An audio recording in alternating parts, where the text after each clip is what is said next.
Hi, everyone. Welcome, welcome. My name is Suzanne Castle, and I am the creator of the Sparkle Factor and the Brilliant Collab. And I've been doing a bunch of these videos that are kind of tackling our mindset issues around happiness and what that has to do with living our life, working in our best way, and then preparing for the future. There's a lot of doom scrolling going on now, where we're just constantly bombarded with information that really isn't good for us. And so I thought it was time for me to jump back in and talk a little bit more about everyday happiness and how you can actually claim that and do some specific things to help you live the life that you deserve. And I believe each day we get to decide to be happy and that we do deserve happiness. So that's what we're diving in today. Quickly, if you would, let me know that you're here. If you're on YouTube or if you're on Facebook, you can just drop a comment in the chat and let me know where you're watching from. I love it when people jump on with me, and it's good to know that you're here. So however you are showing up, I am excited that you're here. So let's dive right in. We are going to start with kind of the pursuit of happiness. And I don't know that there could be anything that's more universal than the pursuit of happiness. Do you know anyone that opens their eyes in the morning and thinks, "Ooh, I hope I have a miserable day"? Right? Everyone is striving in their own way to experience more happiness and less misery. There are a variety of ways that we attempt to accomplish this. See if any of this rings true for you, and you might drop it in the chat box, if you will, and let me know. So let's see who. Okay, so there might be money. Maybe money is something. Maybe a career success. There might be fitness or social life, accumulation of possessions, spending time in nature, volunteering. I mean, there's a whole lot of ways that we attempt to accomplish this pursuit of happiness. But make no mistake about it, everyone is striving to be happy. I believe at the core of my being. And some people believe they'll be happier if they amass a billion-dollar fortune, right? Others believe that they'll achieve happiness by sacrificing every dollar in their bank account for the needy. There's no one way to achieve happiness, and your pursuit of happiness is entirely dependent on your values and interpretation of the world. You see, all mammals instinctively move from pain towards relief, and humans have the capability to form complex mental constructs that lead them all over the place. And that's why we observe such a wide variety of approaches to chasing happiness. Some of those places make sense, while others are more than a little odd, right? So think about the common dog, right? Your dog just wants a warm place to sleep, some companionship, snuggle time, playtime, meals. But humans, they're a little more complex than that, right? Your dog's always happy to see you. I say often that I wish I could be more like my dog. And it's not just because dogs are dumb. It's because, is it maybe because they have a happy philosophy on life? I don't know. But the Buddhists believe that happiness is a natural state. It's merely the emotional state that exists when nothing negative is in the way. In other words, if all of your real challenges were resolved, you'd be happy by default. That's one of the teachings that they have. And in the Western world, happiness is often tied to accomplishments. So there's financial and career accomplishments most commonly lead the list. And yet many of the most successful people by these measures have been unhappy. And some of them to the point, unfortunately, of taking their own lives. We see it often. So I want you to ask yourself as we begin today, what does it take to be happy? Micah, are you still getting errors? If so, let me know. Brett, welcome. I'm glad you're here. Chris, yeah, if the Cowboys will win another Super Bowl, if we even have football, right? But what does it take to be happy? What do you think it takes to be happy? Does it take a mansion on the beach to be happy? Could a person be truly happy if they live in a cardboard box on the street? Is a partner, a spouse, required for happiness? Or is it maybe freedom from that? Kids? Do kids create happiness? Or again, is it the freedom from not having kids? What about a stunning career? Is that what it takes to be happy? What about giving to others? Or maybe being able to meditate on a mountaintop, right? Fame. What does it take? I really think it's important for you to get behind the answer to those important questions. What actually matters for your own happiness? And give yourself some time to find the answer that resonates with you. There's no judgment here from me. I want you to imagine that you are free from expectations and free from the opinions of others. What would it take to make you happy? I want to talk a minute about ego and happiness as you kind of uncover that for yourself. Ego is a really great tool for success. It's a really great tool for accomplishment, but it's a really lousy guide for happiness. Satisfying the ego is the primary reason we have amazing technology and architecture. We have billionaires and great musicians, all of the other people in the world that have accomplished amazing things. Ego is a critical part of great accomplishments. But will accomplishments make you happy? Without the need to impress mom or dad or impress the neighbors, prove to everyone it can be done, prove to your own self that you're important, or impress members of the opposite sex, or be the first or be the best. I think there would be a lot less accomplished in the world without our ego. Think about it. Without any ego-based motivation, your life would be dramatically different. Now, arguably, you would accomplish fewer things that the average person considers impressive. But science continually shows us that we might be a lot happier too if we could check our egos a little bit. You see, the trouble with ego-based motivation is that you eventually realize that no one cares for long. A few people, they might be impressed, but the thrill of impressing them, it never lasts. And some people think negatively about you because of your accomplishments, so you really can't win in that environment. And even if you're only trying to impress yourself, it's a hollow victory. Now you have to do even more the next time to earn your respect. This isn't a recipe for happiness. It's actually a recipe for suffering. If this is resonating with you at all, give me a thumbs up or a yes in the chat box and let me know if you're kind of understanding where I'm coming from when it talks about ego and happiness. Because one of the things we need to do is to keep our ego under control. Our ego being a significant barrier to happiness. The thing is, you've been growing your ego, you've been shaping your ego for many, many years, and it's not going to go quietly, right? Everyone has an ego to some degree, and if you can put yours on a shorter chain, you'll discover that happiness is easier to find. And there are several common signs of an overactive ego. Let's see if any of these resonate with you. You don't necessarily need to tell me in the chat box unless you want to reveal that. But these are the several signs of an overactive ego. So the first one would be self-criticism. If your ego is overactive, you're too hard on yourself. You might avoid taking risks because you fear being judged by others. And interestingly, if you're worried about what others think, you probably spend too much time judging others and imagine that everyone else is the same. Another sign is judging. So do you judge others? That's an important sign that your ego might be running a little bit rampant, because you believe that things or people or situations be in a certain way. And anything other than your perceived right way is offensive to you on some level. An overactive ego sometimes shows up as impatience. It's really another form of judging. You believe that something should take less time than it actually does. Does anybody have that? Maybe you're getting fast food and you're in the fast food lane and you're thinking, why is it taking so long? What did the car in front of me order that's taking so long, etc.? Impatience is another form of judging, which is, again, a sign of an overactive ego, but so is complaining. And complaining is a form of judging. The situation isn't the way you think it should be, so you complain. We have a whole lot of that happening on social media right now, and the world is upside down. I get it, but maybe we step aside from that. And then another sign of an overactive ego is arguing. The other person is wrong. You're right, and you're going to prove it to them, and arguing is a result of judging again. So how many of these signs of the overactive ego do you maybe see in yourself? Any of this resonating? Yes, Julie says yes, yes, yes. Well, the thing is, to tame your ego and create possibility for happiness to enter into your life, there are some things that you can try. The first is to avoid comparing yourself to others. It's a dangerous game, and one, I have to be honest with you, that I lose and you'll lose, right? We often compare our weaknesses to other people's strengths, and then we discount our own strengths. And with so many people in the world, there will always be those that are better than you, and there will always be those that are worse than you. So count your blessings, pay some attention to what you already have, and avoid spending too much time focusing on things you lack. Lack-based thinking leads to unhappiness. The things that you're comparing, they really may not matter anyway. Does the attractiveness of your neighbor's spouse matter?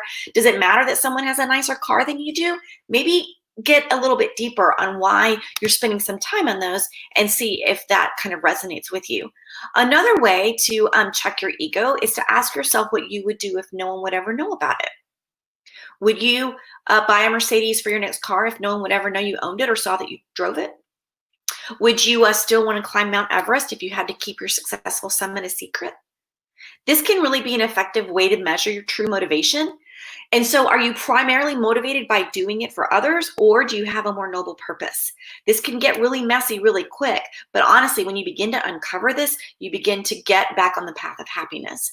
Another way to check your ego is to avoid taking criticism or compliments personally. Plenty of people are fools, right? And consequently, their compliments shouldn't be taken any more seriously than their criticism. And even if you receive a legitimate compliment about your artistic or athletic ability or whatnot, it doesn't say anything about you as a person. So compliments and criticisms are often about your looks or your dress, your behavior, your decisions, your accomplishments, or lack thereof, right? But none of those should define you. They are a part of you, but they shouldn't define you. Another thing to start doing is giving up the need to be right. And oh, Lord, do we need more of this in our world? It is important to note that that drives a lot of arguments, debates, us feeling crummy about ourselves, is the need to be right. So maybe ask yourself, is it important for someone to agree with you? Do you have to prove yourself to be correct and the other person to be wrong? That really is just your ego playing with your mind. And you'll save yourself a lot of pain and grief by speaking less and allowing others to have their opinion. One thing that my parents taught me early on is it better to be right or better to be loving? So in those difficult situations, I try to remind myself, do I need to be right here or do I need to be loving here? Finally, help others. Get away from your ego by doing something for someone else. So you might volunteer your time in an organization or an individual that needs your assistance. And when you start minimizing the impact your ego has on your life, it will be one of the hardest things that you ever do. But it will also be one of the most rewarding. You see, your ego creates more turmoil and dissatisfaction in your life than maybe you realize. And you don't need to live in a temple in East Asia to tame your ego, but you do need to be persistent and you need to be patient. So real quick, let's look at a couple of obstacles to our happiness. I talked earlier about the lack thinking and lack of resources. Sometimes we're not unhappy because you don't have a shiny new Lamborghini, right? You may, however, be unhappy because you don't have reliable transportation to and from work.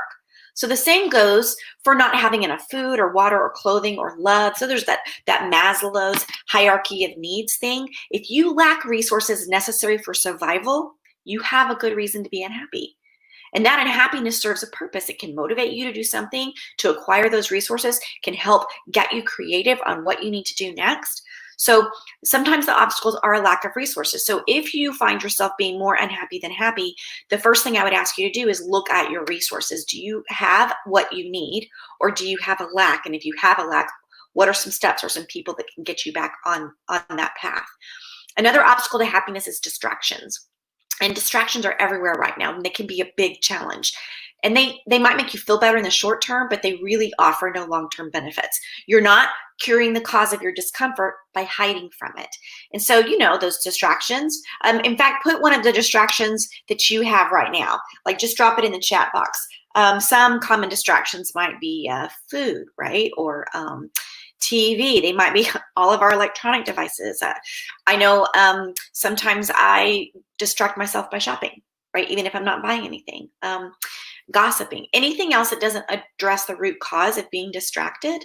It's an important part of us to know what those are and how we engage in them and why we engage in those. Another obstacle to our happiness is fear. And this emotion is a significant barrier because fear is a sign that your mind believes that something is wrong. And this kind of unrest really blocks the possibility of happiness. So it's important to begin to address issues that cause feelings of fear and resolve them. There are people that say there's no room for happiness where fear resides, right? So it's getting in front of your fear. And I would encourage you, if you have a lot of fear or if you have a lack thinking, you might want to hire a coach and help you kind of get through that and find another way to be. Right now, we have a lot of lack of social contact. And as much as we might like to think of ourselves as individuals, we're all social animals and we need others. And some of us need more time with people than others, but we all require human contact. So if you begin to kind of feel a little unhappy, get on the phone with somebody. Find a way that you can see each other, however that looks, in this age of where we are doing a whole lot of social isolation. And sometimes we think too much, right? I get in that mode a lot. So some thinking is definitely useful, such as learning from my mistakes or making plans for the future, researching something, a skill. But a lot of thinking is not, like daydreaming about how you'd like to run your boss over with your car, right? Or reliving arguments in your head, or grieving over choices that you've made in the past, or even dreading the future. And thinking, when we get into that mode, can really be addictive. And we think because we either believe that it's helpful in some ways, or we might find it entertaining. So we fantasize about owning a jet, right? I'm never going to own a jet, but there are some times that I'm like, wow, wouldn't it be great? And then my mind just goes, right? Goes down the rabbit hole. I'm never going to throw a winning touchdown. So we relive that, and we think about it all the time. But what I would encourage you to do is, if you're in that space, that you need to start spending more time doing and less time thinking. And so that lack of purpose that we talked about, that meaning, you don't want to be stuck there. You don't want to be thinking in that place. When you feel that your time and your effort and your contribution to the world lack value, you'll find happiness to be elusive. So what are some things that we can do to create a life that supports happiness? Real quick, let's go through these. And I believe that you don't have to do great things to be happy, but you have to be on a path towards happiness and do small systemic changes, habits, if you will. So the way you spend your average day can have a lot of influence over your happiness, and creating a life that supports happiness is super important. And it's important for your work. It's important how you show up in the world. It's important for your relationships, and it's important for your own self-care. It really does provide the necessary foundation for everything else that you do. So here's some strategies I've come up with to support happiness. And one, we talked about that a minute ago, is to acquire resources you need. It's easier to attain and maintain a state of happiness if you have sufficient resources. Things like financial resources. So ensure you have income to pay your bills, to satisfy needs, that you have social resources, friends that will get you out of the house or get you on a Zoom call and will spend time with other people a couple times a week and share meaningful conversation with. And you also need time resources. Without enough free time, it's really impossible to take a break or to engage in a hobby or make use of your social resources. Another way is to really find a career that you enjoy. It's called work for a reason, so it might be too much to demand a job that you love to do each day. But on the other hand, if you despise your job, you're going to be unhappy most of the time. So maybe start off by, how much money do you need? You might find a more enjoyable career that pays a little less. Or what type of work interests you? Or is the problem your career or your company or your boss? Perhaps you can keep your career, but maybe you need to acquire new surroundings. So spend some time kind of uncovering that. And I talk a whole lot about choosing people wisely. So the right friend, the right spouse can be a godsend, but the wrong spouse, the wrong friend can be your worst nightmare. And to a lesser extent, that might be your boss or your coworkers. They will have a positive or a negative influence in your life. And it can be uncomfortable to remove people from your life, but sometimes it really is the best and only solution to maintain happiness. It's painful for sure, but it sometimes is the best thing that you can do. So I want to encourage you to be proactive, because life is more enjoyable when you have a feeling of control. So have a plan for each and every day, even on your days off. Try to get your work done on time so it doesn't hang over you, and plan ahead. So if you like to do big Christmas, start saving in the summer or start shopping in the summer. Do your taxes at least a month ahead of time. Like, get your automobile tires replaced before you're stranded on the side of the road, right, Chris? I know he does a whole lot of tire sales, so he's our guy and he's listening in. So avoid living a life that is reactive as much as you can. There are common hassles in life, and they are predictable. So take care of them before you're forced to, and I promise your mindset will shift into becoming more happy. And finally, the last thing I want to share is to take care of your health. It's not easy to be happy if you're in the hospital. So make health a priority. And it could be argued that your health should be your number one priority. And that includes getting regular exercise. You will improve your fitness, your appearance. You will feel better. You'll sleep better. And exercise uplifts your mood. Get you happy, right? Many physical conditions can also affect your emotional health. So heart disease is a common cause of depression. So those two work together. So I just want you to understand that there are things that you can do with the way that you eat, just getting oxygen moving in your body every day, that will help you take care of your health, which will lead to a better path of happiness. Last week, I launched and reopened a habitual happiness program. And this is really how I can help you unlock the happiness that you deserve. I talked a little bit about it, and I just want to briefly remind you that it's open until August 1st, and it's 6 modules, a resource bin of 24 tools. There's MP3 meditations, there's one-to-one coaching sessions, group coaching, pop-up training, a year-long happiness planner, etc. And if you jump in before August 1st, it also includes a ticket to the Verve event, which is a lot of what we've been talking about today. It's training for your work and your life. It's going to be a virtual event on August 29th, and that ticket is included. So right there, that is $199 value. And this course normally runs $499, $599, $699, depending on when I'm offering it. But right now, it's $397 or 3 payments of $135. So don't wait to jump in. So if you want for more information, you can just drop that in the chat box and I will get back to you, or shoot me an email or comment in social media. I am available in all sorts of ways, and I'd love to talk to you more about the program and make sure that it's what you need. So I want you to reach out with any questions that you have, because I really believe that you can have happiness every single day of your life. I am really excited that you were here with me and that you were on this path, and I hope that you will let me continue to support you on your journey. Until next time, get happy. I'll see you soon. Bye.